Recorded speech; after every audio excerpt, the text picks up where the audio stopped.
go on.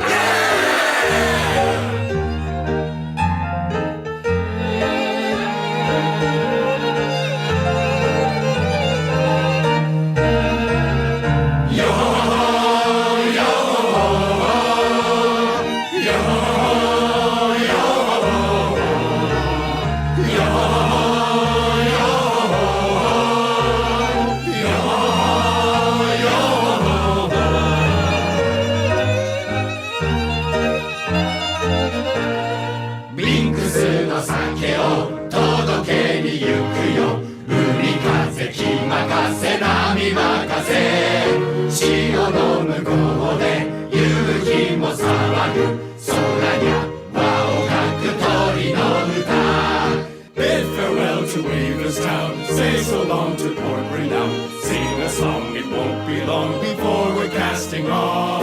Cross the gold and silver seas, a salty spray puts us at ease. Day and night to our delight, the voyage never ends.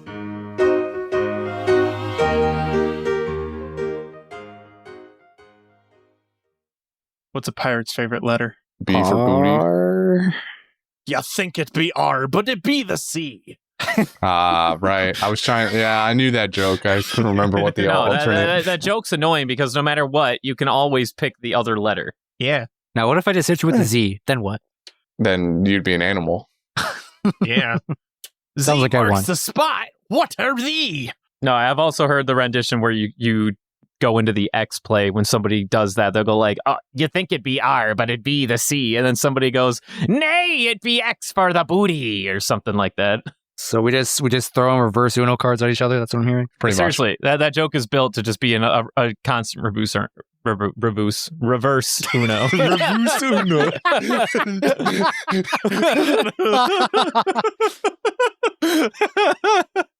Well, I cast Counterspell with 1 mana. Okay, well, now that all that brain gunk is hopefully out of the way, Yeah, that's cute. we watched One Piece this week. We watched One Piece this week. You're just gonna roll right in to the. Do we want to do it at the end? What was that? No, we'll sync at the beginning like we All usually right. do. We don't got Jordy here to press the button, so you know. So we count down. That's what we have Devin for. All right, Devin, do the thing. 5, 4, 3, 2, 1. There. See? That is how you fucking sink in. Now you can roll us. All right. Now you can do whatever the fuck you wanted. All right, well, the first thing I'm going to start off with is reading this email we got. That's supposed to be at the end. No, there's a different email. Different email. How many I got two. emails? I Wait, got why are we two. doing emails at the beginning? Well, this one I want to lead off with because it has nothing to do with the show. Nothing to do with the show. What are we reading it for then? Let me read it and then you find out. Anyway, listener James over here wrote us a couple of days ago and he writes, you guys have it backwards. The power is not determined by the name of the fruit. The name of the fruit is given based on the power. These people don't even know what devil fruits are, so they just name them the best they can. If a devil fruit gives you pause, then Pawpaw is an obvious name, even if there are other random powers that come with eating the fruit. Translation, Devin, go fuck yourself. I reject your reality and fill it with my own. I will say this was an interesting take that I had to do some soul searching and literally deconstruct my own personal bias. I may have been setting you and everyone else around us astray in that the devil fruit name gets known when eaten. I scanned, and when I tell you I looked, I fucking dug through the wiki. There is no proof of that. What this guy's saying technically has some merit. When you eat the fruit, there is nothing that doesn't say the person who eats it just goes like, yeah, bubble. This is actually kind of true. And I thought for whatever reason, I was convinced that as soon as you eat it, you're like, oh, yes, I know exactly what this is now. No, you just kind of like, according to some people, as they interpret it, you just kind of fumble and into figuring out the power, and then you name it afterwards, which never once came to my mind. So supposedly that's a thing. I don't know. I'm actually still kind of in my... But did you find proof of what that guy was saying? Well, that's what he's saying. So what I originally thought, which technically has no proof. There's no reason to believe that when you eat the devil fruit, you just magically know its name. That is not a thing, supposedly. Or if it is a thing, it has not been explicitly stated. What he suggests is that because it hasn't been stated, the more likely scenario is that every time you eat a devil fruit, you just fumble your ass into a power and then go like, yeah, gum gum, is what he's saying. So therefore, when he first ate the fruit and got paw pads, he was like, paw. Well, the first person maybe. I don't think. I like they've mentioned that they have this dictionary of all the fruits before. Yeah, so I think that's also a contributing factor. Somebody at some point did that. It wasn't Kuma probably, but I'm gonna follow Devin's example and reject your probably good hypothesis in the name of my own personal gain. Thanks for the email. Yeah, there you go. I just wanted to recognize it as and say that even as like a long-term viewer and enjoyer of the series, I really had to do some soul searching and be like, wait a minute. This is a thing. I know this is a thing. I've known this for years. And then I realized there is no actual that proof you're an absolute fool. Yeah. I'm going to be real. I feel like I probably heard Jabra say this, and I just took Jabra's word for it. Well, no. All he said was that you gained the devil, which is also like kind of like a folklore thing, even from his perspective. You know what I'm saying? Like all he was getting at is like you can't eat 2 of them because then you'll fucking explode, which is still true. You can't eat 2 devil fruit, but there's no guarantee that there's a little mini devil inside or whatever, because that's what he was saying, right? He's more of like the extreme end of the spectrum where he just assumes that there's like little spirits in there like duking it out all the time. This has to be like one of those Bernstein Bear kind of moments. Like, we definitely all heard this. Dude, it is. It absolutely is. This is a Mandela effect. Mandela effect times 100. I'm telling you. I don't know, man. It sounds like Brendan's just been off of his game with the lore lately. A little birdie told me recently that he got his ass handed to him on Sanji lore recently. So wow, that is absolutely not true. I had one mistake. Wait. Did you listen to last Sanji cast? No, of course not. There's spoilers. Then you have in there. no proof. Bread Boy is innocent. I have proof from my source. And that's all I need. Your source is Jordy. What are you fucking talking about? Send me that source. It's Jordy.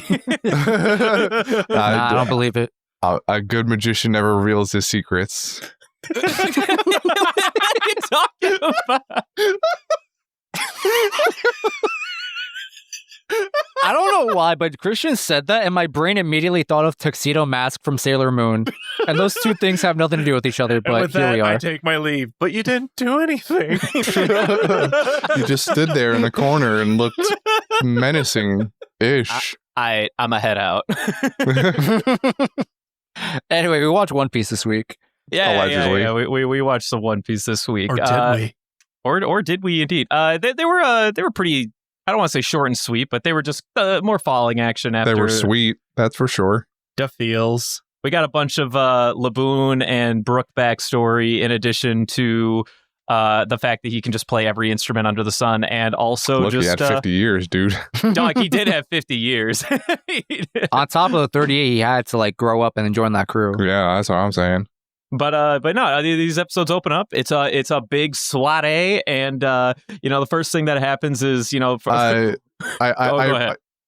No, are we gonna make use of the poetry at the beginning of the sheet here? Oh yeah, I plan on reading that. That shit slapped. I don't know how to say some of the words. I didn't realize this was a thing. Oh, is this our summary? What do you mean? Shit. Jordy brought it up to you like the other night. Oh, am I reading this? I can read this. No, I'm I reading don't this. I call dips. You always All call right. dibs. Like, you just do it then. All right. Calm down, Mr. I read everything. You've done most of the summaries in the last weeks. I don't know about that one. Anyway, this is. I just want to preface this by saying this is an experimental summary that was written by Jordy, and I approved of it. just in case you all hate it, you know who to blame. Exactly. is what Justin's saying. Exactly. All right. Time to repast. Time to imbibe.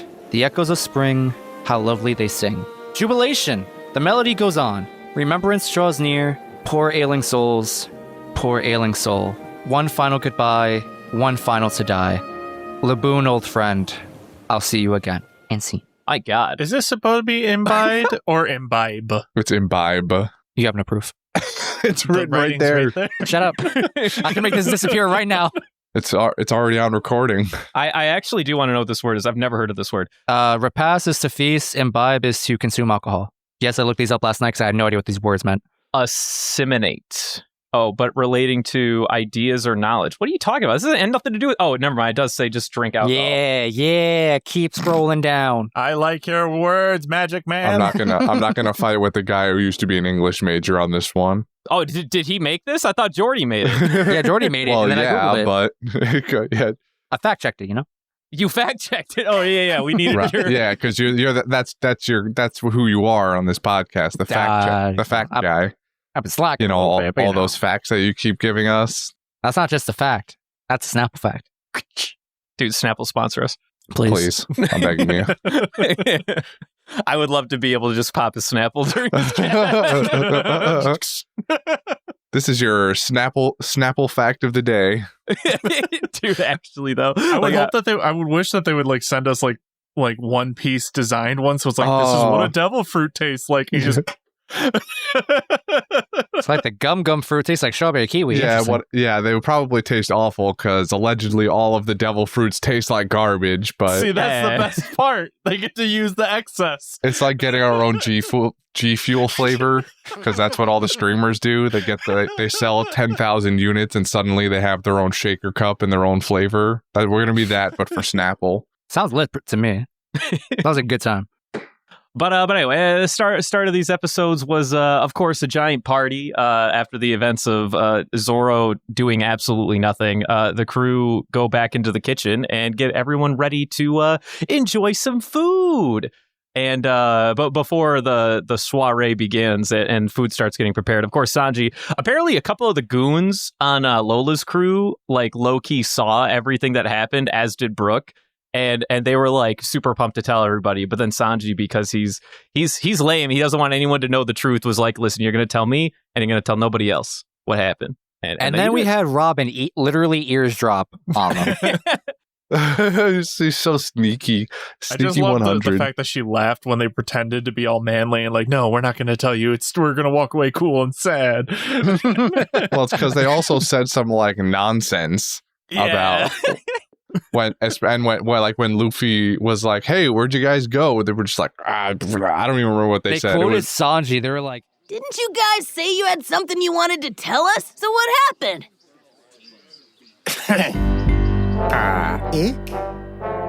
Why does it mean so much to you? Everyone's still alive. That's all that matters. Man, I want to tell him so bad, right? How are we supposed to sit on such an amazing story? What the heck? No, the best part to me was that, okay, number one, when they like donned the tried to be badass persona or whatever, the Sanji music was playing in the background. And similarly to when Sanji was talking to them outside and was walking to the indoors to get ready to make food, they did that, but they were walking back outside away from all the food and the party. And I'm like, what the fuck are you idiots doing? Where are you going? You just came from there. I want to sunbathe in my feelings. That was a bit too, actually, because at the very beginning, as they were grabbing all the shit off the boat, even Lola called out, she was like, man, you guys don't even have to go treasure hunting. The treasure just finds its way onto your boat out here. Nami's just sitting there swimming in it. And she was like, I'm really sorry. None of my, crew is helping you. You guys are doing literally everything for us. But they haven't seen the sun in a while. They're like, they want to bask, like, I get it. They want to sunbathe a little bit. I respect it. It's a solid mood. And then they're all just laid out on the pavement like wet t-shirts that you've put out to dry or something like that. Yeah, dude, they've been waiting for this day for too long. But of course we get to the party. Everyone's having fun. Zoro's knocked the fuck out. And Dr. Choppa's like just eating some cake, being like, yeah, he'll probably live. He'll be all right. Okay, I want to pause here real quick. I don't know what it was, but the scene where like, we pan to Zoro and Chopper, like, I think it's Nami, like hovering over him. Chopper's just eating like whatever cake he grabbed or whatever. And just like the animation of his face as he's chewing. Yes. It was so like, I don't think I was uncomfortable, but I was like, I don't know. It put me out. Yeah, It looked wrong because his whole fucking face moved, eyes included. it was like suddenly he got the gum fruit, and I'm like, what the hell is going on here? I genuinely have no idea what you're talking about. Yeah, but it I'm with sounds you. hilarious. I don't remember that being particularly notable either, but My man's is just trying to eat some cake, dog. Like leave him alone. Bro, he man. ate it with his whole face. His whole face went up and down. Well, His you face was never shooting, his enjoyed a whole good face piece of food? moved. I mean, I have, but like my jaw moves, not my whole skull. Moving on into the more important bits of these episodes was, of course, the interaction between your boy Luffy and Brook. And Brook at first was also chatting with Sanji about, how he saw everything, blah blah blah blah blah.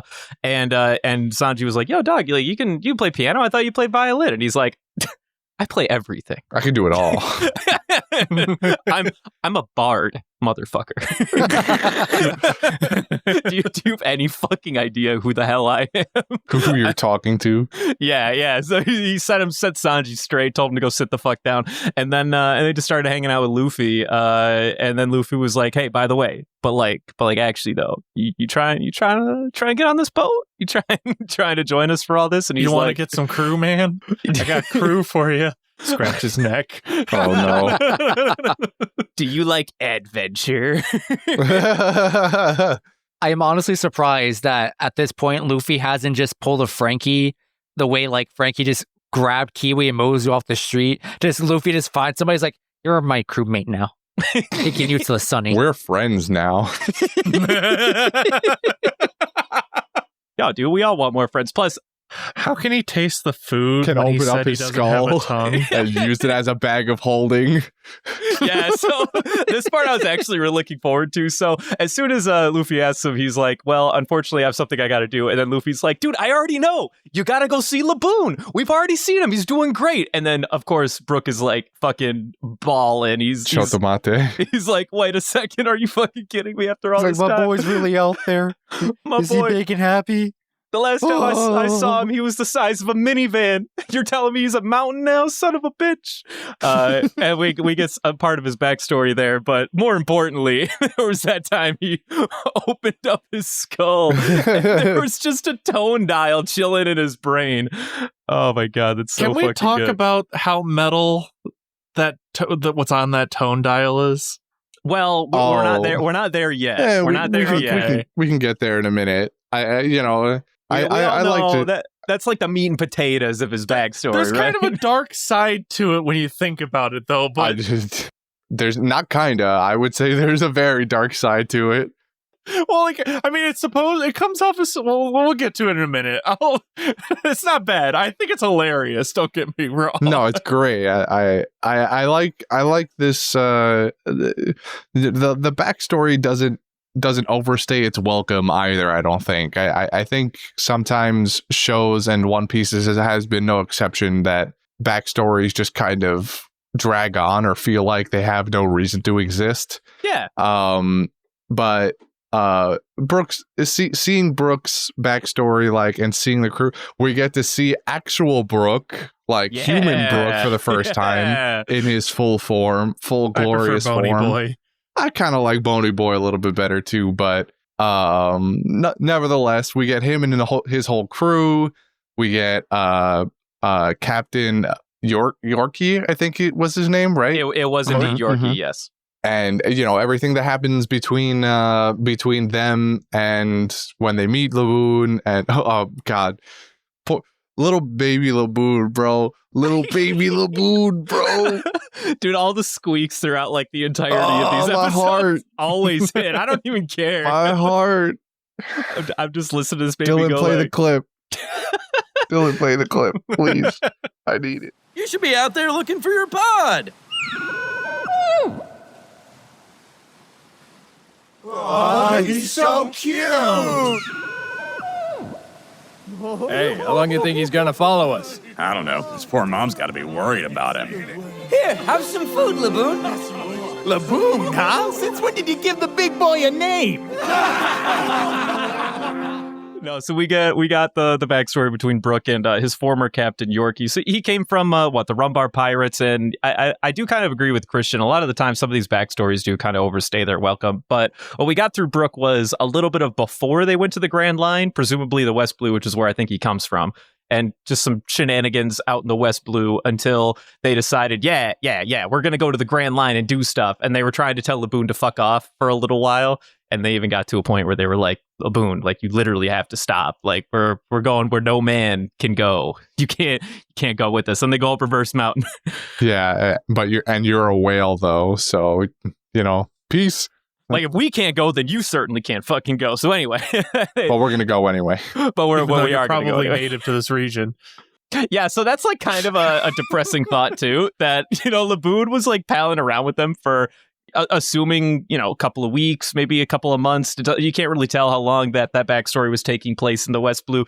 At one point, they even said it. They were like, after we leave him, like, hopefully he'll find his family. And I'm like, hopefully? Hopefully?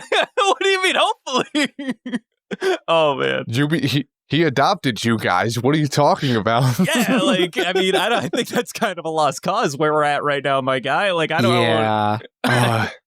It hurts. I was like, what do you mean find his pod? How far have you guys sailed? What do you think that's still a reality? Haven't you guys watched Bambi ever? Like, come on, bro. Finding Nemo? Finding Nemo, exactly. Like, they're gone. I don't know who they thought they were kidding.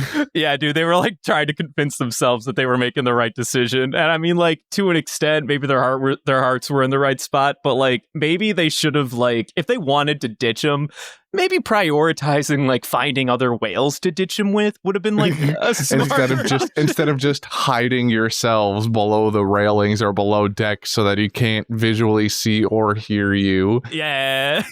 And then he just sits there and he cries in the middle of the water. He's trying to get their attention, but then he follows anyway. He goes like, these dudes must be fucking with me. Like, there's no way they would just leave me behind like prank. this. It's got to end eventually. We're bros. There's no way they would just leave me behind like this. And so he follows them all the way over Reverse Mountain and down to where Crocus has been big chilling at his lighthouse.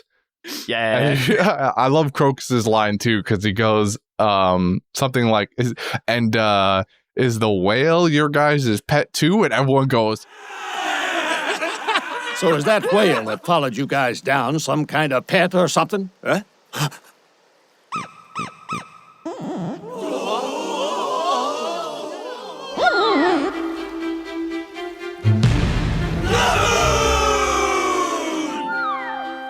and they all turn around at the same time, and Laboon's just chilling there. He's having the time of his life. He's like, guys, dude, that was the coolest slide I've ever been on. Dude, that shit was sick. Let's do it again. Can we go for another round? Like, let's go. God damn it, Laboon. He's all scratched up, too. The other line I liked by Crocus, too, was as soon as they got there, they were like, yeah, so our boat's, like, super damaged because we did not expect to be dropping, 15,000 feet all the way down to the bottom on ocean floor. And then Crocus was like, yeah, you could chill here. Just pay me back in booze and food and we'll call it even. Yeah. That sounds like a great deal to me. That's all I'm saying. Absolutely. What a homie, man. Like he's out here like just helping people out. And then of course when Laboon shows up, they're all like, you come here, you fucking asshole.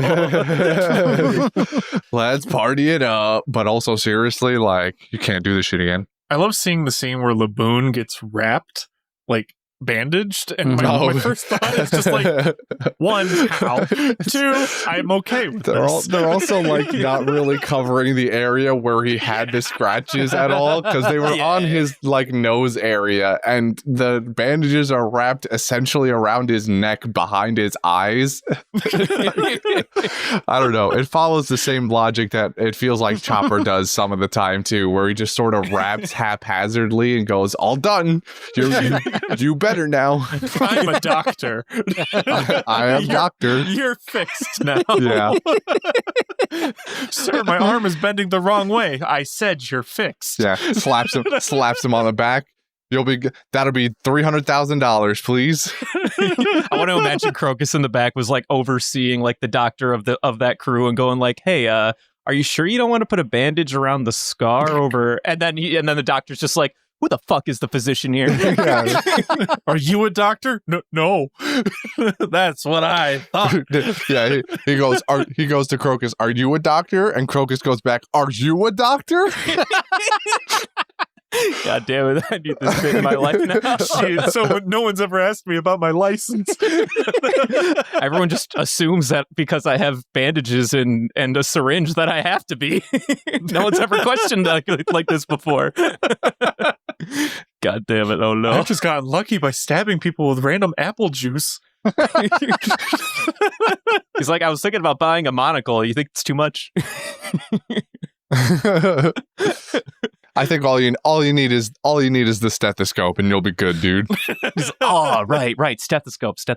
Got it. What is that again? What's a stethoscope? What do I do with those? Yeah, how do I use those? But anyway, so they're all palling around with Laboon, and for whatever reason, I feel like this is like my only small gripe in continuity error is like they told Laboon to fuck off the first time, and he didn't.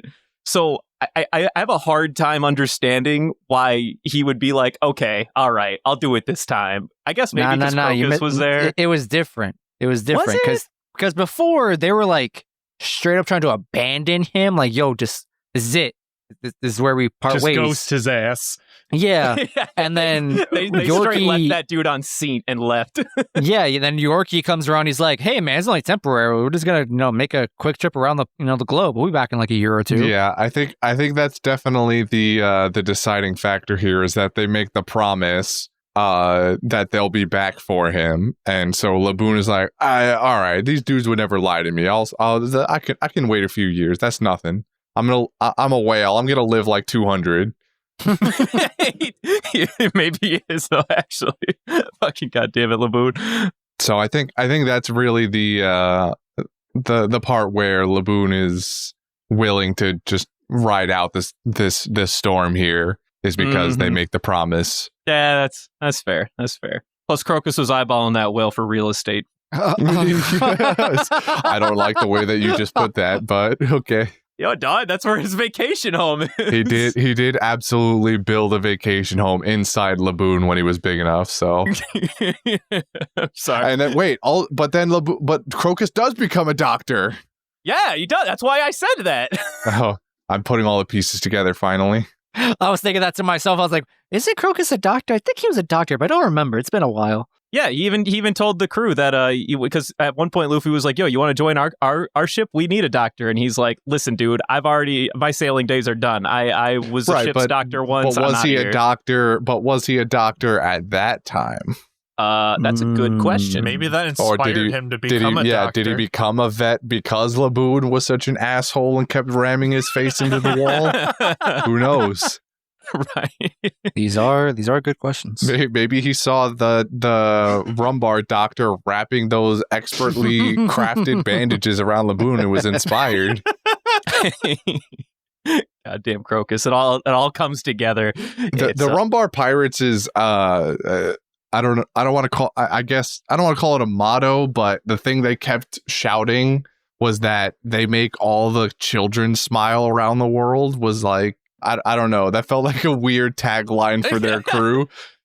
It's because it's got some really funky energy to it. Yeah, it's because they're a band of musically inclined pirates. That so I assume that's the point. But it felt weird that grown men. Why can't it be every? I'm going beyond the creepy part of it. Just like, why can't everyone enjoy good music? Why does it got to just be the kids? Like why? Because all the adults are dead inside.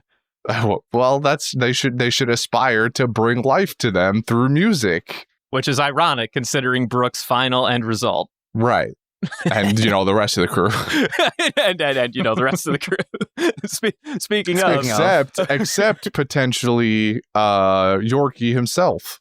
Yeah, dude, Yorkie going out. It's a cliffhanger of sorts, but like that was rough. But like he probably died. I mean, didn't happen on screen. Devin's right, but it was also flashback. I don't know. He said it didn't happen on screen. Oh yeah. It's true. We've got conflicting ideas here. It didn't happen on screen, can still be alive. It happened in a backstory, could be dead. So right. This is that really, really gray area where it's like, wait a second, that was they were talking about Little Garden though, right? That was that looked like the Little Garden virus. It's the exact same virus, in fact. Oof. Big oof, indeed. It do be that way. So he actually died. Well, we assume that he died from the exact same virus that caught Nami back in Little Garden. That Chopper and well, I guess not just Chopper, but mostly Kureha. Mostly Kureha was like, wow, you just so happen to come to the exact right place, and I have the only antigen that you will ever find to resolve this, 300-year-old virus. Also, you managed to come on the exact right day. If you're a day late, you're fucking dead. yeah, 3 hours later, dead. Believe it or not, 2 more minutes later, also dead. That cliffhanger really got me. I was like, the way I interpret it is that, he was like, hey, man, if I'm going to die, push me out to sea. I want to die on my ship. And I'm just here damn.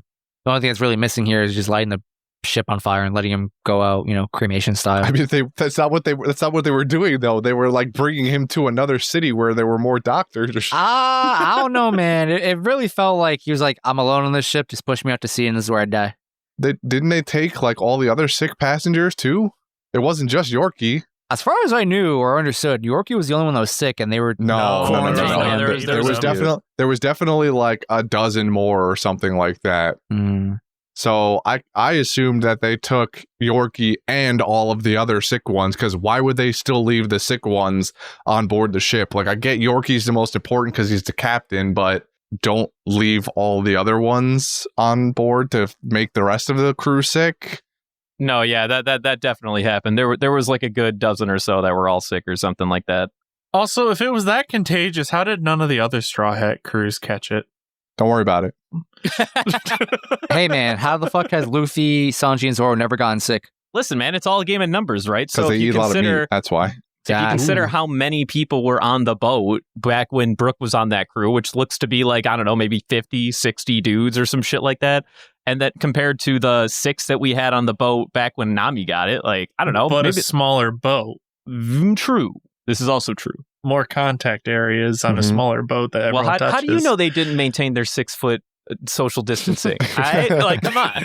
Yorkie was wearing a mask and everything, dude. He was. Yeah, they didn't have a doctor to tell him to stay 6 feet apart. Well, if they did have a doctor. The CDC wasn't there to give them conflicting reports. Oof, too real. Too real. Too real. Oh, no. Of course, so Yorkie, the former captain, did get incredibly sick, and he left. He's gone. So we got Yorkie pushed out to sea with the rest of these sick passengers, allegedly, right? Brook becomes the... we'll take them and push them away. We'll move them somewhere else. Brook becomes acting captain. We'll take Bikini Bottom and move it somewhere else. I'm sorry. I wanted that in there. Go ahead, Justin. Dylan's gonna cut that just because you asked for it. So yeah, Brook becomes acting captain as in Yorkie's absence. Somewhere along the line, they just get stuck in the Florian Triangle, and things get real bad. Yeah, I'm really sad that we didn't get to see who killed Brook, because the idea of using poison and everything like that just sounds like an awesome captain with the poison fruit or something. Sure. I mean, I think as an actual storyteller perspective, I think what was important was just the act of obviously the entire demise. And I can see where Oda was like, well, I'm not going to expand on any villain that I show out here in this backstory, so there's no real point to actually showing an actual villain, so leaving it kind of ambiguous to that extent is kind of a strength. But it depends, right? I mean, you have an opportunity here to have an actual villain, but if you're not going to flesh him out, then the question becomes what's the point? I mean, that'd be a waste of effort on his part. Well, you have a potential tease for someone later on down the line, right? Is what you can do. But also remember, this is a 50-year ago backstory, so now you have to ask yourself: are we going to go through the effort? Isn't Whitebeard 800 years old? That dude's he feels ancient. He feels ancient. He's a little ancient. All right. Garp is out here. Garp's got to be in his 60s or 70s even. No, surely. I don't even think he was. He was definitely in the Marines at this point. So by the time Brook is doing his thing 50 years ago, Garp isn't, or not Garp. Roger isn't even a thing. He actually goes behind Roger. I understand. And all that. My point is that old people exist in this world. So who's to say that dude? Who's to say that pirate captain from 50 years ago isn't still alive and kicking? My point is that Garp is like 70 years old and still like the second strongest Marine in the Corps right now. Like, Okay, all right. Well, I mean, that's fair. Clearly, it just wasn't part of Oda's master plan, and so he decides to write which is fine. this random villain in at chapter like 2000, be like, okay, it's part of my master plan. Every part of the story doesn't need to have a connection later on. It can just be a thing that exists. Maybe he was just in a tight week that week. He was like, man, I don't really got the time and energy to just make a throwaway character. Fuck that. Waste my artistic talent and energy. Until like 300 episodes from now, where we get that, the same way Laboon popped up again 300 episodes later. You're not wrong. Hey, man, I mean, people can always come back. Like, that's all I'm saying. That's what I'm learning. That's what I'm learning. I can't wait for chapter 2000 where we find the guy who poisoned Brook. Yeah, he's secretly one of the 4 emperors, yeah. Oh, God. The guys who poisoned, or the ones that poisoned Brook's crew. So now that we got to that point, Yeah. imagine you're carrying around a device, or like a recording device that just has your death loop playing on it. Yeah. Oh, this will be great to give to my boy. I think it was here's sweet. The sounds of me dying in agonizing pain. You could hear on the recording everyone falling to the deck as they die. We don't know that part. Time out, dude. Okay, so the deck falling, I'll give you, but there's no agonizing in there. They're all like they're all having the time of their lives. One last hurrah. What do you mean? That's Laboon will never know. Yeah. Well. Part of Brook's prelude to what was on it was, this is the last thing we sung before we all died. So it's also kind of fucked up in the idea of like, hey, you want to hear my mixtape of me dying? I mean, I think it's a little messed up. You got to admit a little bit. When you think about it, that song's been stuck in his head for 50 years. Yeah, they won't fucking stop singing it. Look, I enjoy the song. The song is a nice song. They use it like 18 times in these episodes, dude. Yeah. They sing it like 4 times an episode. So I remember one time you guys were like, you think that it was kind of a banger, like, and I told you guys, I'm like, are you sure like it's not going to overstay its welcome? Like, what if you hear it like 100 times in a single episode? You're like, I'm here for it. It's a great song. And I'm like, well, I'm still vibing with it. I'm vibing. I like the song. They just overuse it. Also, I kind of like the song. I like it in that more somber tune that we first hear it in, though. Oh yeah, that was so good. I like it in the creepy, very low tones more so than the more jubilatious. Is that a word? Yeah. Sure. The more upbeat tones. Yeah, I made it. This is how English works, right? You just say a thing and it gets put in the Urban Dictionary. Yeah, like photosynthesis. No, that's a real word. You're crazy. But yeah, I like it in the more somber tones than in the higher energy way that they sing it at the party. But I will counter with only the one where you can hear the horns going like that's kind of fire though. Like the trumpets are good. What does a trumpet sound like?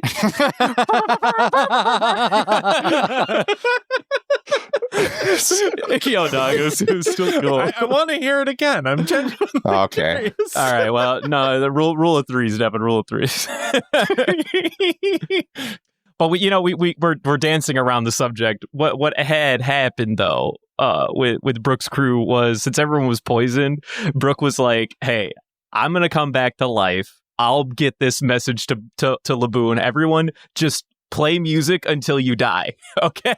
And by golly, did they fucking do it? They're just Devin is very right. This is the most metal thing they probably could have, which is ironic because the genre not metal whatsoever, but. No, this is actually one of my favorite little quotes probably in the entire series again, is when it gets down to just like the 4 of them, and then Brook goes like, down to a quartet. Well, it would seem we're down to a quartet. A trio. And a duet.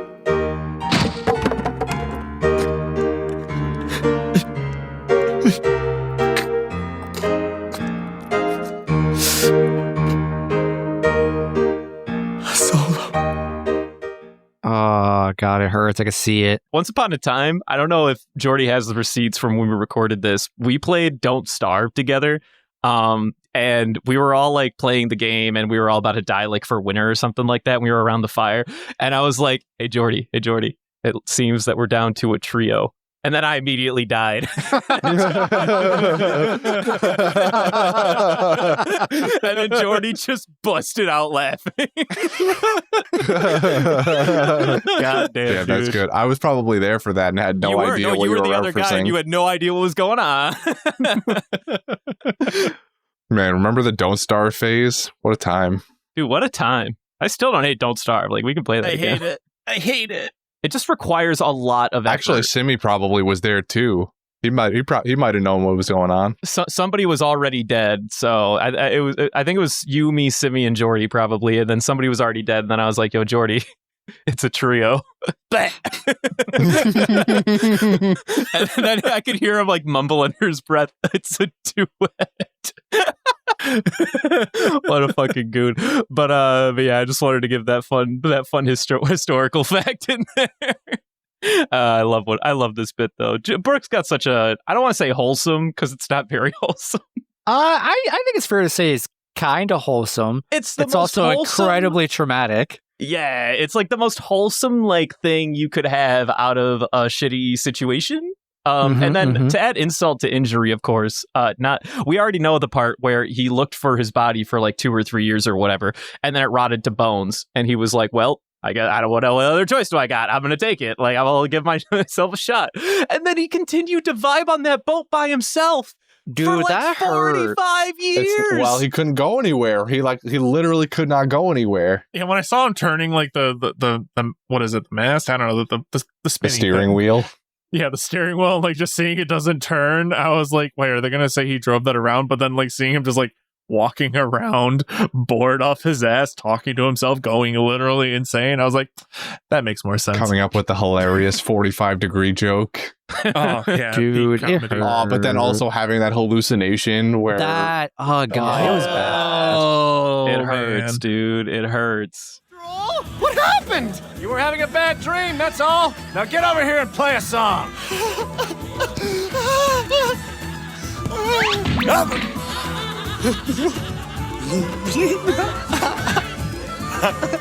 I can't believe it. That really hurt. That means this isn't a dream. This is reality. It was just a nightmare after all. Thank goodness. I feel like I would want to die so much if I was ever in Brook's situation. That just sounds absolutely horrid. I would not want any of that. Still don't know where he got the tea from, though, or coffee. I don't think he was ever drink. I still don't get how he can taste things when he specifically said he doesn't have a tongue. Or taste buds. All right, listen, kids, you're about like 70 episodes too late to be dying on this hill. I love it, but I don't get it. Nope, it's fine. You don't have One to. Piece. You love it, but you don't get it. That's it. That's as it. As long as we love it, that's all we need. Oh, I almost forgot one of the most important. Yeah. Not just Panda Man, Panda Crew. Yes. Wait, Panda Dude, the Crew? Panda Crew set me off. Yeah, like, and when they're still in the West Blue part of their backstory, they fight up it's Panda Man's crew. That's Panda Man's ship. Wait, they have a panda. What's the thing? Figurehead, and it was definitely panda pirates, and there's definitely a dude with a panda face, and it's a panda skull and crossbones. And then there's a big burly dude with Panda Man's head. That's the first Panda Man. There's a second one later. I thought you were going to point out the one from the party. There was a definitely that one. That's the one I caught. Wait, is there another one? Yeah, dude, when they did a flashback to a bar. There was one in the first 2 episodes outside of the Panda Crew. Maybe that's the same. I think that's the same. No, yeah. I'm thinking of the same one you guys are. Okay, yeah. There's 2. Like Panda Man's crew gets defeated, and he just decides to join the Rumbar pirates. is my head canon. But I thought he joined the Shanks. Listen, Panda Man's been everywhere, dog. Devin, this is 50 years ago. Oh my god, that was young Panda Man before he got This is young swole. Panda. Before he got swole. Before he got the heart nipples. Definitely Panda Man, the flashback at the bar scene. I don't know if the pirate fight with the Panda crew was Panda Man. I don't know. There was one there. I mean, I There was saw the definitely guy's one at the face. I just bar. don't know if that was the Panda Man. You know, I mean, it was the Panda Man head. That's listen. usually what we judge by. This is where I'm at. No matter what we do, all we're doing is giving more work for Christian. So I'm here for it, honestly. I haven't done that in fucking weeks. Wow. I've given up on it. I'll be honest with you. A little Come bit. on, I've gotten lazy. this motherfucker. I'm like 5 panda sightings behind at this point. it's never too late to catch up. Hey, you could surprise us. Throw one Just in there. spam them all at once. Yeah. Hell yeah. Just info dump all of them at once. Exactly. Oh my God, excuse me. I'm dying. Damn, not you too. Clear. We get some. There's also a part in the backstory too where they mention that Yorkie gets a bounty at one point, and I kind of wanted to see what it was. I'll be honest. Yeah. Wasn't it like 30 something? No, that's Brooks. Which they also do. Brook gets a bounty as well after he becomes the captain of the Rumbars. And he gets one eventually, but they don't show it at that time. And I went, oh God, stop doing this to me, One Piece. Like, I want to see these bounties. But then they rectify Brooks at least later, when he swears his fealty to Straw Hat Luffy later. My nickname is the Humming Swordsman. I have a bounty of 33 million berries on my head. I was the leader of a battle convoy in the kingdom of my origin. Afterwards, I served as a musician and swordsman in the Rumbar Pirates, later succeeding Yorkie as captain of the crew until their demise. But now, I pledge my life and my services to Captain Monkey D. Luffy of the Straw Hat Pirates. I shall do my best to make you proud. That is to say, I shall work myself to the bone. And it says he has 33 million berry bounty, which is not something to sneeze at. Yeah. You know? Yeah, that's a pretty good bounty. Yeah. Is it besides Chopper, is it the lowest one on the crew? Zoro's at no, I remember now. It's 300 on Luffy, 100 on Zoro, 77 on Sanji, Frankie 44. Robin is at a rounded 80. Is it Nami? Does Nami have? Nami's 17. 17. Okay, so he is higher than Nami then. Yeah, I think he's just under Frankie, but higher than Usopp. I don't remember what Usopp's is at this You mean point. Soga King? Sorry, Soga King. Yeah. My bad. Excuse me. I thought Soga King was at maybe I'm bugging. I thought Soga King was at 60. Here, let me look it up really quick. For burning the flag, you know? He got a substantially high one for just burning the flag, pretty much. He is at a solid 30. Oh, okay. Okay, yeah, that sounds about right. I was like, there's definitely somebody on the crew who's also in the 30s. I just wasn't sure if it was exactly 33 tied with Brook. I also find it interesting that he was known as Dead Bones Brook. Well, no, he was known.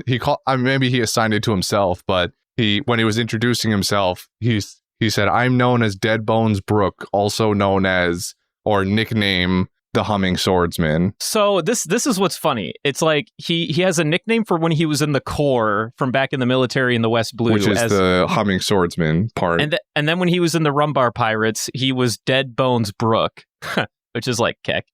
Right. Kind of funny for a guy who hasn't died yet. I wonder why he got that nickname. Maybe because they knew. Well, I mean, he would have theoretically come back to his. They didn't even really know. He didn't know. He was because they asked him how his Revivify fruit works. He's like, fine, I've never died before. I haven't died yet. Imagine if someone claimed his bounty while he was dead and then he revived, so he actually doesn't have They a bounty. probably did. But, I mean, he revived and then wasn't seen for 50 years, so... we don't know this. We don't know if that happens. However, I can tell you that people definitely impersonate other pirates in this universe. I will say that. That do happen from time to time. Mm-hmm. But then, of course, after we get out of the backstory, we find out all the dirty details of Brook. And he, as soon as he gets done explaining to Luffy, like, all right, well, this is my last song. This is my swan song. I'm just so fucking glad I made it, dude. And I'm like, Brook, you're the realest, dude. Absolutely. Like, I would have zero shot at I would go insane. I'd throw myself into the ocean. I'd be so fucking done. I'm so glad to still be alive!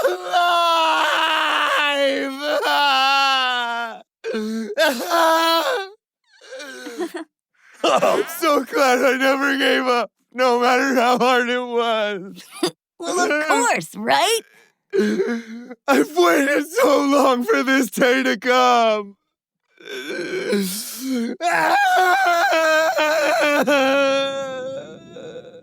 I would say that he is I would say he's extremely strong-willed because he didn't become like a stoic asshole from his experiences in being alone. Like he's still like this super happy-go-lucky guy, even after being alone for the better part of 50 years. Part of me wonders if it's like mania. Like honestly, It definitely is. the reason why he's reacting so cheerfully is because this is like the first people he's seen in like forever that weren't zombies.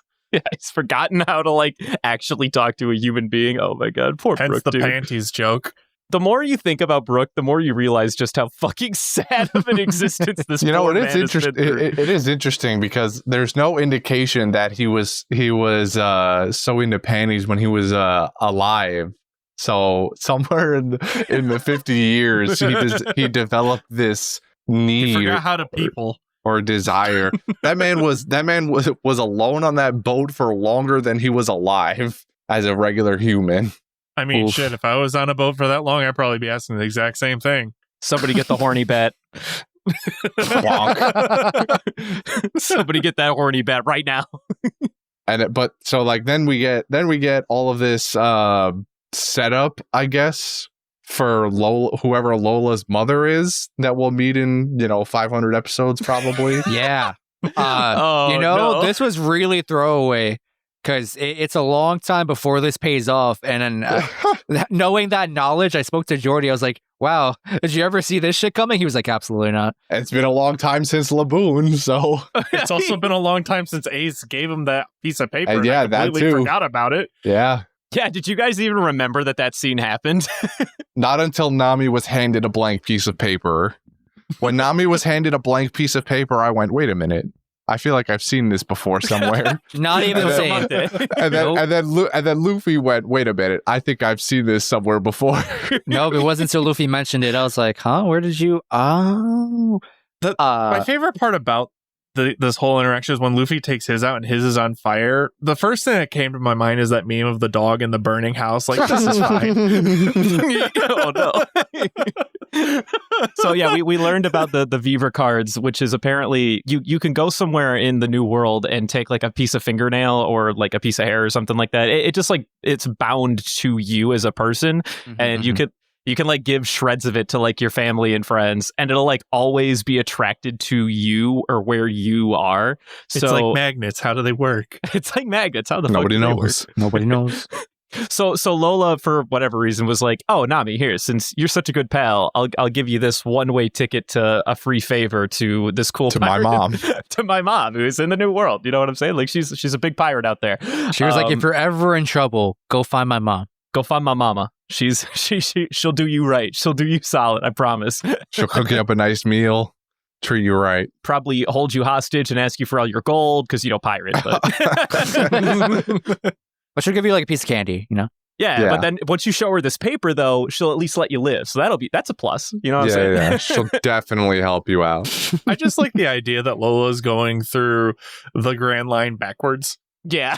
Yeah, it is. I mean, it is that's a kind of valid funny. point, though. Like, what do people who are born in the new world do, right? Go through the exit and come out the other side and start over instead of going backwards. Yeah, go to the end, start at the beginning again, and then do it all over. Because you would think that the log poses Game wouldn't Plus. necessarily allow you to go backwards. Well, necessarily. They don't necessarily. So this is where you have that gray area of being like, okay, well, are they following a bunch of fucking beaver cards? Or because when you go to a log post takes you to a new island, when the log post picks a new island, it does always pick a new island further east. However, if you have the fixed log poses or Beaver cards, this is that other way that you can travel about the Grand Line.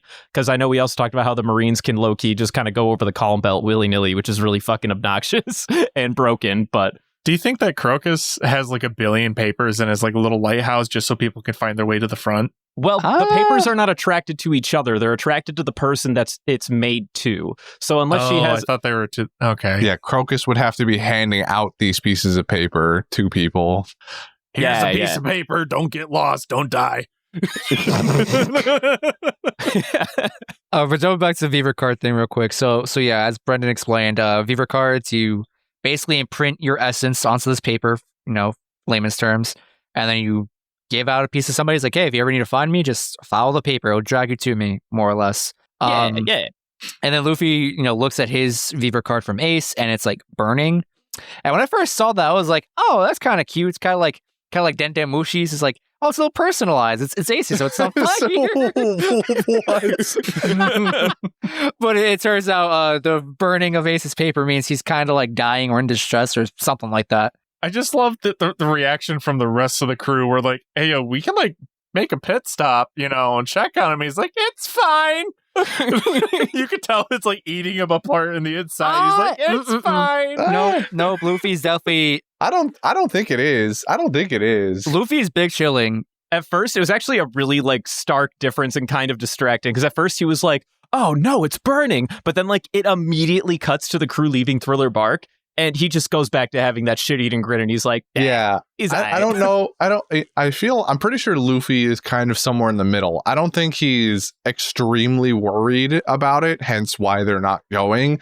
But I don't think he's big chillin' either. Like, I'm pretty sure he's at least kind of worried about Ace, but figures that Ace has been able to work out his own problems up to this point, and so why would this be any different necessarily? Type of thing." The first thing that came to my mind, though, was famous last words. He's fine. Right. I mean, he's quote unquote flag number 1 or 2 or 3. I don't know which one we're on right now. But we got informed slightly earlier in the episodes when we had cut it to Absalom. Absalom and the doctor's name escapes me right now. What the hell is it? Hogback and Absalom are chilling on, I think it was Absalom. It looked like it would have been Absalom's ship, but either way, where he pulls out a newspaper which has this headline that Fire Fist Ace is to be executed at Impel Down. Did they say executed? I definitely heard Impel Down. The execution part I missed. Yeah, it said he was going to be executed at Impel Down. Yeah. Oh, I didn't read it that quickly. It said he was to be executed at Impel Down. So not only did he lose the fight to Blackbeard, Blackbeard delivered on his promise to hand over Ace to the government so that he could cozy up to them. Yes, that did happen. Get stitches. Also, a side note, I don't know if you guys noticed, but in a couple of the episodes where we saw newspapers, one of the other little headlines was what's his name? Iceberg. And his attempts at trying to find a new secretary. And there was a couple of like there was like a sex worker on one of them.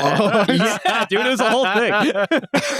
When was the last time we saw a newspaper? Now I think about it.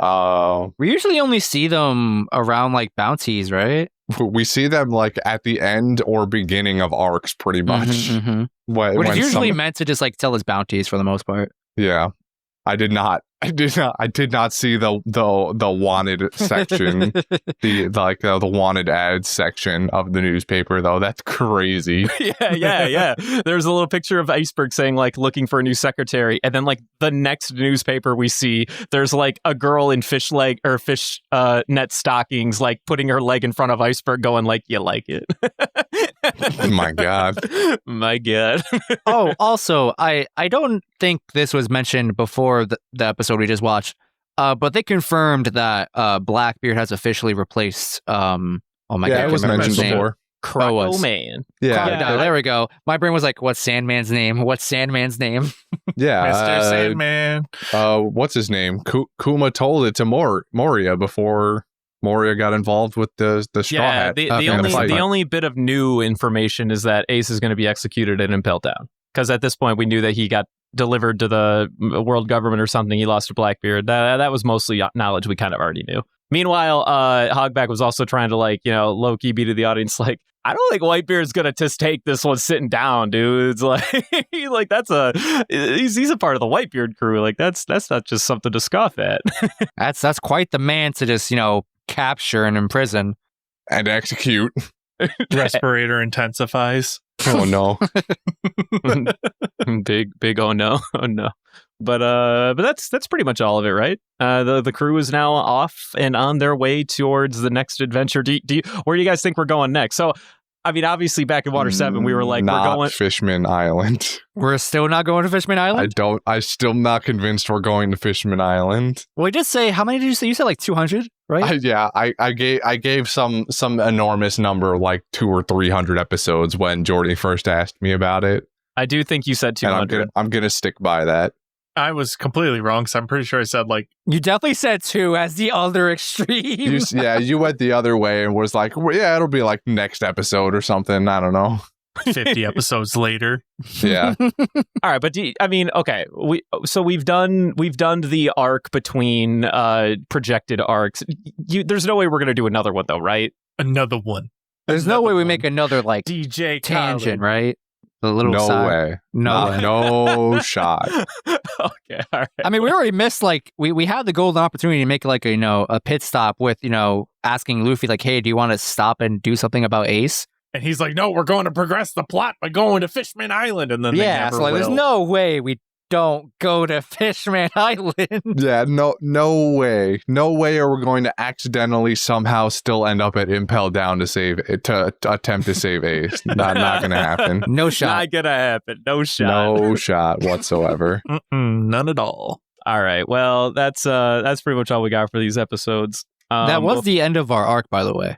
Right? I can officially say that? That was the end of the I would arc. say that sounds pretty safe. This is the end of the arc. Brook did not get his shadow stolen again. It had a lot of good moments. I don't know. I feel like it was a pacing thing for me. There was a lot of parts that just like it took way too long. But like overall, like if I were to like reflect back on it, I'd say yeah, I enjoyed this arc. That's good. That's the best review you could ask for. No, yeah, I really like this arc. I'm in a similar situation. You pretty much encapsulated the basics of it, where this arc started off extremely strong for me. The beginning of this arc is some of the best shit ever, with the introduction of Brook, and the sort of beginnings of getting to Thriller Bark. The in between, the show still has kind of issues with the way fights play out sometimes, and the stuff that happens in between.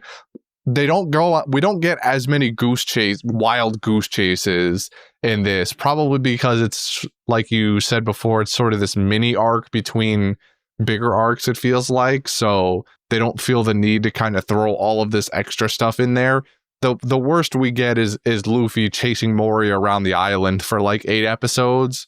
Yeah. But which is always a pain in the ass whenever they do this to whatever character it is. It's usually Luffy or Zoro, but I think that overall it has a strong ending, and I like this arc. I would probably easily put this realistically, how many arcs have we even gone through at this point? Like 4? Yeah, keep in mind that if you call all of East Blue one arc, right, so we have like they refer to that as Romance Dawn, right? Mm-hmm. Like that's the title of it. Yeah. Yeah, you can do that. So that Romance Skypiea, Alabasta before that. Water 7 / Endy's Lobby, which we kind of combine as 2 Chopper's arcs. Island. So this is effectively like the 5th arc, I guess.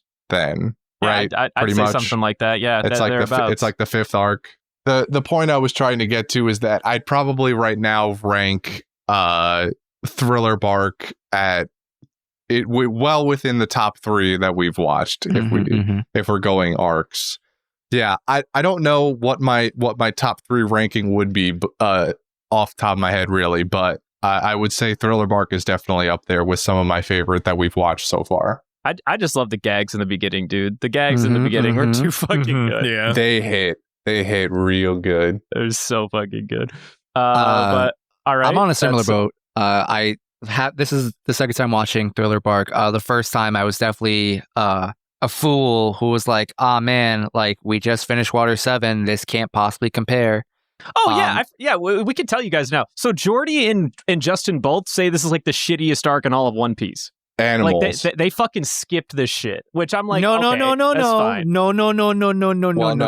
Justin's told us about how he just kind of skips shit because he wants to get to current arc stuff. Jordy definitely like maybe skipped it. I'll let him defend himself. But for me, I watched this arc, but I just wasn't vibing with it. I was like, this arc is kind of whack. Like I didn't have any appreciation for it.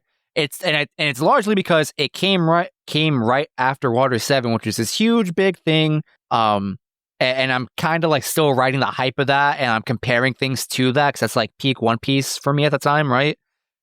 Which was really unfair to this arc. Like having watched that now with fresh new eyes and fresher perspective and things like that. I agree with Christian. Thriller Bark is not one of my favorite arcs that we've covered so far. I remember I mentioned that when I first watched One Piece, that Skypiea was like one of my favorite arcs.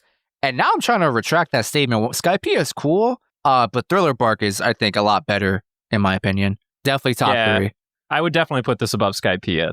My favorite part of Skypiea is honestly just the Nolan and not Nolan. What's the fucking guy's name? I forget his name. Calgutta? Yeah, that's like my favorite part of Skypiea by a mile. And then like the going back into like Cricket and Ryder. Is that what his name? Who's the current Ryder guy? Yeah, I think that's right. Yeah, Cricket Ryder versus Nolan Calgutta. That was the best part of Skypiea. Everything else you can kind of miss me with. Oh, and I like Dials too. That's kind of fun. And then this is Jordy's favorite for one character in particular, of course. Hey man, it's a good opinion. Perona makes this whole arc. Can't change my mind. I don't remember that scene happening. It didn't. This is just a thing.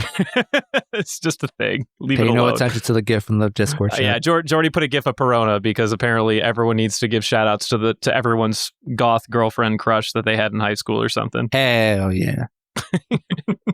But all right, that's pretty much everything. I like Thriller Bark for what it is. I mean, I think Nightmare Luffy's a fun time, and the gags hit always at the beginning of this arc. Brook just hit every single time. Yeah, Brook is a character and a half, dude. I love that guy. Yeah, Brook I can't wait. Here, I would have hated this. Oh, this is another really cool thing too. You guys basically know the whole crew now. I feel like you're lying. No, he's right. There will be like one or for some changes way No, like all in of the the future. shit you guys have seen, these are the characters. You've made it. Congratulations. I'm pretty sure I've seen one more character. If you have, it's super duper future spoilers. Like not even worth thinking about. You haven't even met that person yet. Yeah, like I mean, I don't even think that there is anybody who's officially joined, even by our standards. There's somebody that pals around a lot, but other than that, This is the crew. This is the crew, and it will stay like this until it changes, whenever that is. Press X to doubt. Sure, you go ahead and doubt. I'll see you in like 700 episodes when I finally get to say, I told you so. Mark my words. It'll be 700 episodes or some shit. We'll get like some new VD And I'll or whatever. be there waiting. Right. Be like, that's the guy. That's the guy I've been seeing a lot. I don't know what you are. You confuse me. But it's you. I want to know what this image Devin has in his head. It's probably just some amorphous. All right. Well, either way, you have it from me. Congratulations. You have met the main 9 members of the crew. Any more closing thoughts on this arc before we just, put it to rest? We got an email. Yes, we do. We do got an email. How do you know that? It's written right there. Big bold letters right there. I mean, I know, but he doesn't read the email. I don't. This email we got, do you want to describe it, Justin? Otherwise, I was going to maybe read the first paragraph, but he did write spoilers at the beginning and end of that paragraph, so maybe I shouldn't. So a listener named Gabriel, he emailed us a lot. Like, this is one really big email. And to sum it all up, he was mentioning how he appreciates the few times that Brendan specifically would bring up cover stories as we progress through our adventure in the show. But he wanted to specifically mention all of the cover stories that Oda has written in the manga as the story has gotten. And up until this point, we've gotten in the anime. Yeah, so he has summarized all 10 of them. Oh. So to put it in perspective, homie literally listened to our episodes and was like, hey, Brendan mentioned cover stories. He found all of the ones that would be concluded by now, summarized them for us, and said, here, you guys can take this and do something with it. Damn. What a trooper. So Jordy literally responded and went like, is this what having an unpaid intern feels like? Yeah, we don't deserve you, Sir Gabriel. We do not deserve it at all. Thank you so much. It's so nice to have, because now none of us have to do that research. So hats off to you, my man. Yeah, not the fact-checked guy, the quote-unquote fact-checked guy, not the super fan. We got it from Gabriel. He was like, yo, homies, I got you. All right, so anyway, what do we got? I mean... I don't want to dive into it because there's a lot. Jordy did like this, and he does want to turn this into its own podcast, standalone thing All right, that we will that definitely sounds do in the future when we work out those kinks. But we definitely just wanted to take this time to thank Gabriel for what he's all getting of this at work. is basically we can do another one of these casts or something and just go over all of the initial reactions towards some of these cover stories or something, and then this sounds like the perfect thing to just slot in like a spoiler cast or something. Well, what do we do with you guys though? It wouldn't be a spoiler cast. I mean the same idea as a spoiler cast, where it's just a thing that we do instead of a normal we'll figure episode. It out later. Yeah, exactly. Yeah, we'll figure it out later. There's enough there that we could have it almost be in like a movie setting where we just kind of have this other thing that we do on the side or whatever. You know what I mean? I think that's what we're trying to get at. Shout out. That's pretty sick. Thanks, Gabriel. You the realist. You the MVP. You the homie. We're still not paying you though, but you the homie. Well, you get paid in exposure like every other artist. Feel free to put this on your resume out there. Was unpaid intern. Oh my god. But anyway, so that was the email we got. Shout out Gabriel. Sorry. Gabriel. Gabriel. And next week we're going to be doing episodes 382 to 384. And moving on to quotes. Do we got quotes? I got one, and it's the best one. What do you got? It's from Brook. It's right when he's on, death's door. If we're going to die anyway, let's enjoy the experience. All right.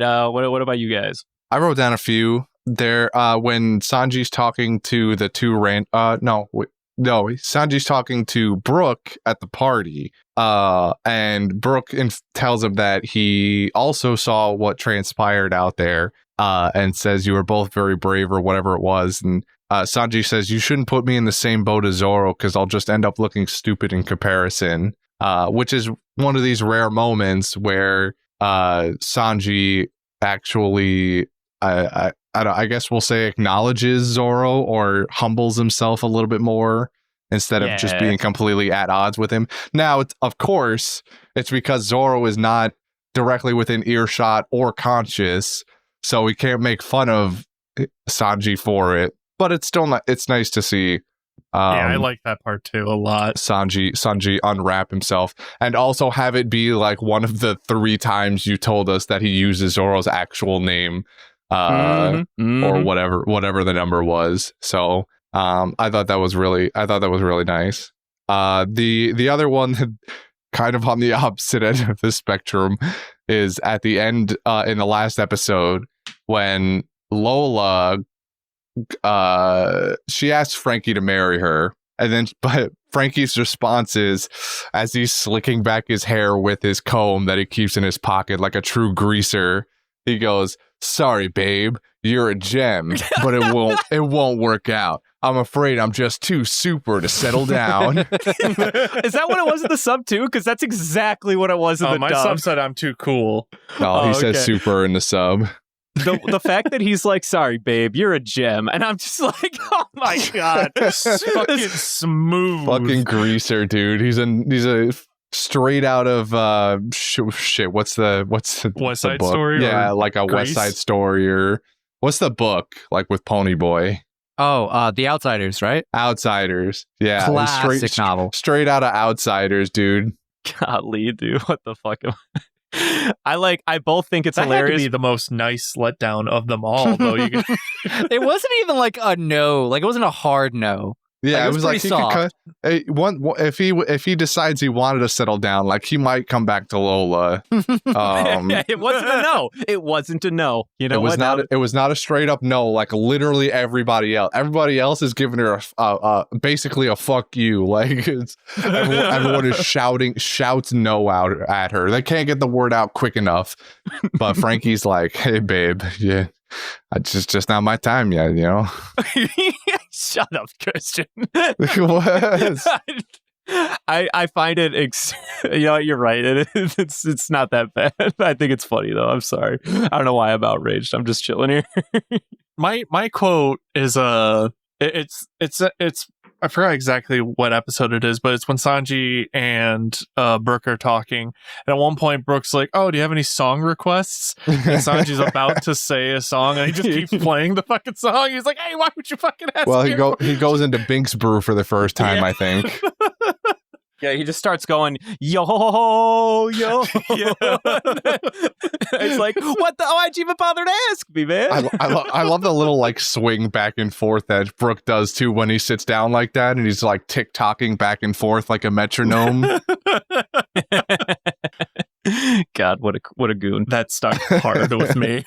Yeah, I feel that. Well, I mean, we covered most of the things that I wanted to showcase. I think the only other decent scene of note would probably be between Brook and Zoro right there at the end when so Frankie, Usopp, and Chopper, because he picked out the flowers, made this like really nice homage to the Rumbar pirates on Thriller Bark. And then, you know, Brook was saying, yeah, well, you know, we came from the West Blue, so did Thriller Bark, so this is like the best we can do. And then Zoro comes up and just be's like, gotta put this dead sword away. It's a dead sword. And then Brook's looking over, he's like, my God, what a fucking G. and despite the fact that Zoro doesn't believe, did Zoro not believe in God, or does he just not give a shit? I think he's agnostic. It's a little bit of both, I think. He is atheist or agnostic, one of the two, but I don't see that as like a spiritual thing for like religious purposes. I think it's more of a respect thing on the sword, because I mean, obviously he's like very samurai and Japanese inspired, so I'm sure that at some point during his training he was taught, you know, the value of a blade and a tool and how to like give proper respect and care to it. So I don't think it was more, I don't think he was like praying to the sword gods. I think he was just kind of going like, thank you for all you've done for me. I'm out of here. Right. Yeah, it's kind of like fair paying enough, I homage guess. to like the way you would at like a funeral. It's like, hey, like, you know, he values his sword just as much as he would value a person. Yeah. Anyway, we've got an important decision to make. What is our decision? Golden The ham. golden ham, of course. Yes, that is an important decision. I mean, I'll just be real. Like, I think the easy answer is Brook, and it's also my answer. I was waiting for your secondary. I was like, so this is the easy There is answer. no What's- secondary. Secondary There's just Laboon again. The hard answer is also Brook. Listen, I'm also going to throw a caveat. If it's not a scene of Brook with Laboon, then there is no justice. I want to set that record straight. I want Brook Laboon together, my man. I want Brook with skin on. What do we think about just giving it wholesale to the Rumbar pirates? Is that too much? You know, I like the energy, but I will say this is also coming from the man who was outraged when we gave it to both Dory and Broggy back in Little Garden. That doesn't sound like me at all. Sweats profusely. Look, man. Look, people change. All right. Yeah. We gave it to a boomerang once too. So We did give it to Boomerang once. I'll never forget. Dark times. Honestly, I feel don't that. hate it. I feel that. Yeah. Because I mean, I would say that the Rumbar Pirates backstory was probably my most favorite part, and they are homies. Make no mistake, they are the actual realists. I just want Laboon in there. I don't care. You know, what else. I got the same energy as Devin right now. It's like Laboon's my hard second pick just because Laboon. Laboon. I can put my vote towards the full Rumbar Pirates. I feel that. I feel that With Laboon, though. with Laboon. right. Well, there's plenty of pictures. I don't think that there's. I don't think you're gonna find a picture of just the Rumbar Pirates without Laboon. Honestly. Except that part that died. Except the part where, you know, they're on the ship singing and, you know, Laboon's off screen. Yeah. Or maybe we give a shout out to the bass player in the crew. We pick him for Golden Ham just because. We pick one of the guys that lived till the end. Rumbar Pirates, here we go. Well, luckily Laboon is a Rumbar pirate, so we're still in the right. Hey, there you go. That's 3-1 or whatever we are. Moving on to the grab bag. We finally got it back. Oh, baby. I'm so fucking ready for this. Oh, boy. It's been a hot minute since we had some Brendan trivia. All right, let's go. Are you ready? Oh, I'm ready. All right. Question number 1. Of the CP9 members during Water 7, who else had a parent in Robin's backstory? Who else had a parent in Robin's backstory? Mm-hmm. Of CP9 members specifically. Whoa. Oh, I remember. Interesting. Of the CP9 members, who had... who just had a parent or who had a parent in Robin's backstory? Who else had a parent? So this is excluding Spandine. Oh, that's cheating. Well, yeah. Wait, what? That's okay. Fine. He said who else, so I assumed that was ignoring the obvious. Mm-hmm. CP9 member, not Spandine. So it was one of Spandime's cronies then, and it must have been like one of their sons must have become a CP9 member. Or daughter. Could have been Khalifa. I'm gonna assume it's not Khalifa. Or Khalifa, by the way. Wiz Khalifa.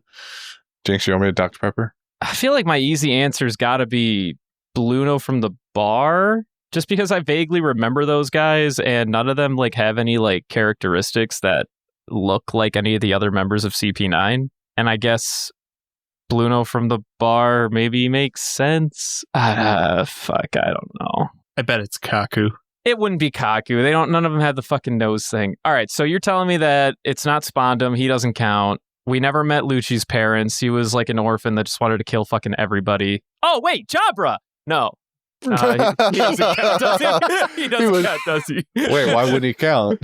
Well, I mean, like, but okay, I'm gonna go Jabra. That's the meme answer. I'm gonna pick Jabra. I don't even care. All right, Jabra, final answer, and incorrect. Yeah, whatever. It was actually Khalifa's mother. Her name is Lasky.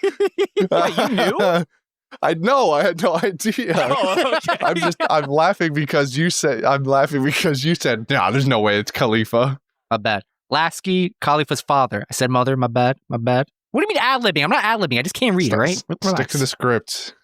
So Lasky is Khalifa's father. Has been seen, obviously, standing next to Spandine back in Robin's backstory.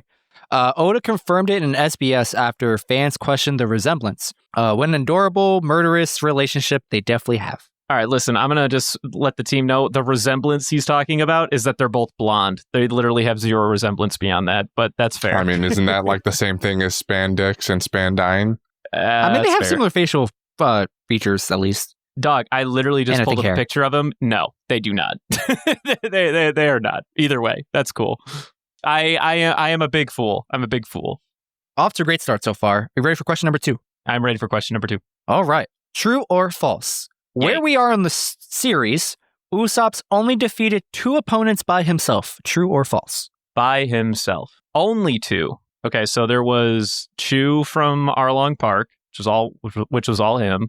Can't count Alabasta because Chopper was there. You can't count Water 7 because he really didn't do anything against any single person. He just kind of was like there as support. He didn't do anything in Little Garden or in Drum Island. Skypiea, he didn't have a one-on-one. Yeah, I'd say that's true. Final answer? That is true. All right, the answer is correct. True.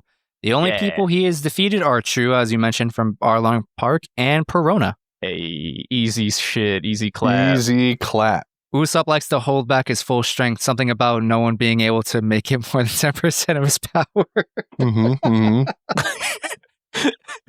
I hate it. All right, next. Question number 3. What famous English voice actress played Kadu in the Funimation dub? Oh, played Kadu in the Funimation dub? I think it was actually the same one that did Eyelash, which I actually think was Brina, the one who like Chopper. Am I an idiot? Maybe.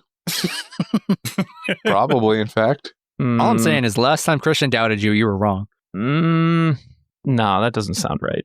No. I think actually it was the chick who plays the white cat in Fairy Tale. The fuck is her name? It's like Monica Reel or some shit like that. I'm going to say Monica Reel. Final answer. Correct. Monica. Hey, let's go. Monica Rial, who also happens to play Bulma from Naruto, Tanya from Konosuba, Tashigi from Bleach, and I think she also played Kuina from Fairy Tail at some point. Wait, did you say did you say Bulma from Naruto? That is indeed what I read off the script. Anyway, moving on. Are you ready for your last question? Jordy did tell him not to ad-lib, so he read what was there, I guess. Who's calling me? It's Bulma. It's the unemployment police. They're after you next. It's the Dragon Ball fanboys. The Dragon Ball fanboys are Do you calling. remember that time that Bulma used the Sharingan to defeat the Nine Tails? Yeah, she used her Bankai to kill that guy. Okay, are you ready for your last question? Yes. I don't know. Are you ready to give the right answer? I'm gonna be real with you. I'm honestly not, but I'm as ready as you are. I think that's Hurry yes. up! I'm all out of water. All right. Last question. How many of the 11 warlords go supernova in order to defeat the conquering celestial Soul King from the land of Sabo? Can you Just ask? Can say you do the all of question them. again? Can you ask me the question one more time? I'm gonna try. It's kind of hard to read the first time. This seems to be in line with Bulma from Naruto here. How many of the 11 warlords go supernova in order to defeat the conquering celestial Soul King from the land of Sabo? Oh my god. This doesn't sound real. I'm going to say that 9 of them did. Is that your final answer? That is my final answer. Incorrect. None. They all die before they reach Kamishoko Island. Okay. I'm glad that was a question. What are we? What? I'm just reading a script, bro. I have no idea what the fuck I just read. Listen, dog, I got nothing. I just picked a number, okay? So we're not having a stroke and forgetting information. I almost had a stroke reading that. I just don't know. I picked the number, dog. What do you want from me? I wish I didn't have to read that fucking question. It turned out to be a trick question in the end anyway. In the end, I knew it the second he said of the 11 warlords, and I'm like, huh? And then it was just word soup. Like he just started spouting utter nonsense. Mm-hmm. To all the fans at home who hear this and understand this question, good on you, because I don't. It just sounds like a Bulma from Naruto situation where he just picked a bunch of buzzwords from different animes and threw them in the same sentence. This is how we game the algorithm. This is how we're going to become the number one One Piece podcast this isn't week. going to be anywhere that could be used against the algorithm. This is in the cast. Like, until it ends up in the title. Nah, man. There's definitely a bot that listens to our stuff. Be Bulma from Naruto. Yeah. I don't know, dude. This is going to be some deep-seated tease that Jordy's going to claim he made in like 800 episodes or something. Yeah, one fan will understand all that. Whoever you are out there, God bless you. Probably go outside and touch grass too. Also, was that the last question? That's definitely it. We're done here. Devin, do the thing. Follow us on Instagram and Twitter at Panda Sightings. You can also send us questions like Gabriel did at pandasightings@gmail.com. He didn't give us a question. He did our homework for us. Yeah, he just gave us facts. I just want to say I appreciate Gabriel writing the word spoiler in all caps before and at the end of his opening paragraph before he gave us these summaries. And I still almost read that aloud to you guys. Wow. Yeah, that sounds like you. You guys remember that time we used to do bits? What's a bit? Same. Bye, everybody.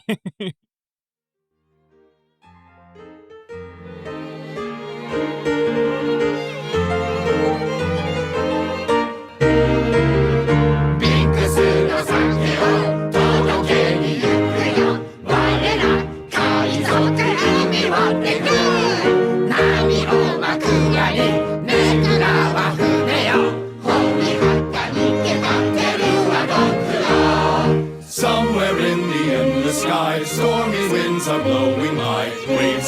relaxing evening comes, it's time to sound the drums. But steady men and never fear, tomorrow's skies are always clear. So pound your feet and clap your hands till sunny days return. Yohohoho, yohohoho, yohohoho, yohohoho, yohohoho, yohohoho, yohohoho. ビンクスの酒を届けに行くよ。今日か明日かと良いの夢。手を振る影にもう会えないよ。何をくよくよ明日もつくよ。 Gather up all of the crew, it's time to ship out Binks' brew. Sing a song and play along for all the oceans wide. After all is said and done, you'll end up a skeleton. So spread your tail from dawn till dusk upon these foamy seas. Yo!